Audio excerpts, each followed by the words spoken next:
Hello everyone, and welcome back to The Watch Counter. Please subscribe for more unboxings, watch mods, and strap reviews. As soon as I make money with these videos, I'll be using that money to buy watches and give it back to the subscribers. Please check out my Instagram as well at Watch Counter Official.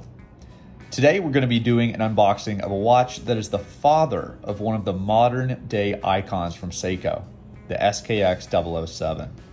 I'll tell you a little about it, talk about the differences it has to the SKX007, and tell you which one I prefer in the end. Let's get to it. So I bought this watch from a reputable seller online. He was a great communicator, always fast responses, and very upfront about the details of the watch, but I wasn't prepared for the packaging it was sent in. You ready? Yeah, that's right. It's like a child's pencil case. So that was a surprise. I wasn't sure this was the watch when I received it. I was a little confused. Now, let's go ahead and open this up. I don't want to hurt this. I'll put that somewhere safe. And let's open this up here.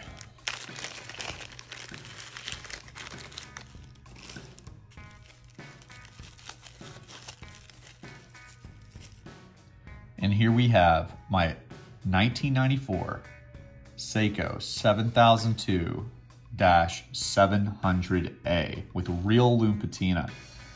This is the daddy of the SKX007 and was a watch produced directly before it.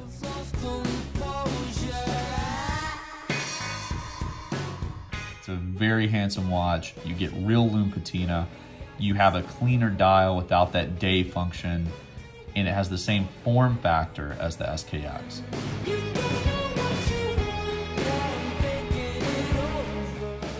Now let's talk specs.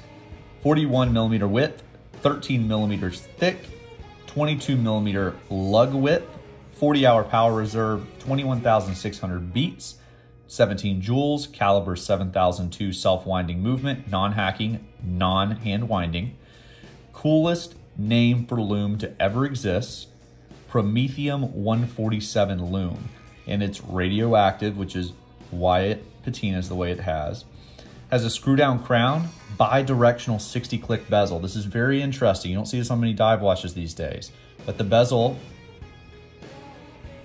is quiet when it clicks, but it does have a very distinct click, and it goes both ways. Kind of one of those things that's just a quirk for some of these old dive watches. 150 meter water resistance. Now, for those of you familiar with 7002 models, the 700A is supposed to have a Pepsi bezel insert and a super dark blue dial. The seller was very upfront and that the bezel insert wasn't original, and he changed it to a black one. The hands weren't original. Those usually degrade to where the lume actually starts to fall out of them, I've seen on the 7002s. And the strap wasn't original. Now we're gonna be putting in an Oem Insert, used Oem Insert, very hard to find. And I had to reach out to a guy that I'll be shouting out in the next video that rebuilds these 7002s, and it absolutely just has been an amazing resource for me on these watches. As well as a new strap I have for the end of the video that's going to make this thing completely transform. Now the dial is supposed to be dark blue on these 700As, but a common thing that happens due to age and sun exposure is they fade to this black color. Now this is an original dial. It was dark blue at some point and faded to this black color, which I'm totally fine with. I think that gives a little extra character to the watch.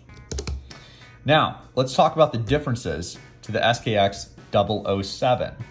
And while we do that, I'll just go ahead and bring in an SKX007. Now, obviously, the dials are quite different.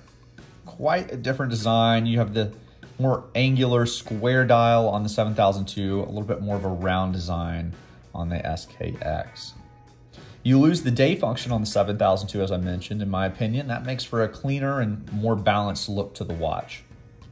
The bezels function quite differently.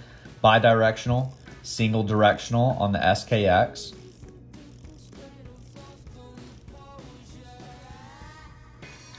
You'll gain a higher water resistance rating on the SKX at 200 meters.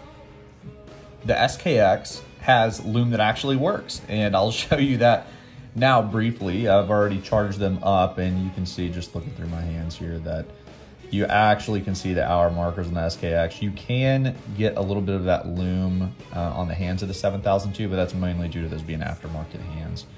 The hour markers essentially have no loom visible, even when you charge it under a strong light, and that's mostly due to the loom breaking down. But in return, you do get that real authentic patina. But other than that, they're fairly similar. You know, obviously the movements are different, and you can go into the technical specifications to learn about some more differences. But as far as the case goes, I mean, these watches wear exactly the same. I mean, essentially identical as far as when you wear them. If you put one on your wrist and you didn't know which one it was, you really wouldn't be able to tell which one was which.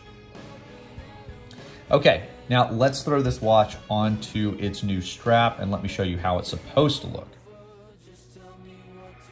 All right, what do you think of that?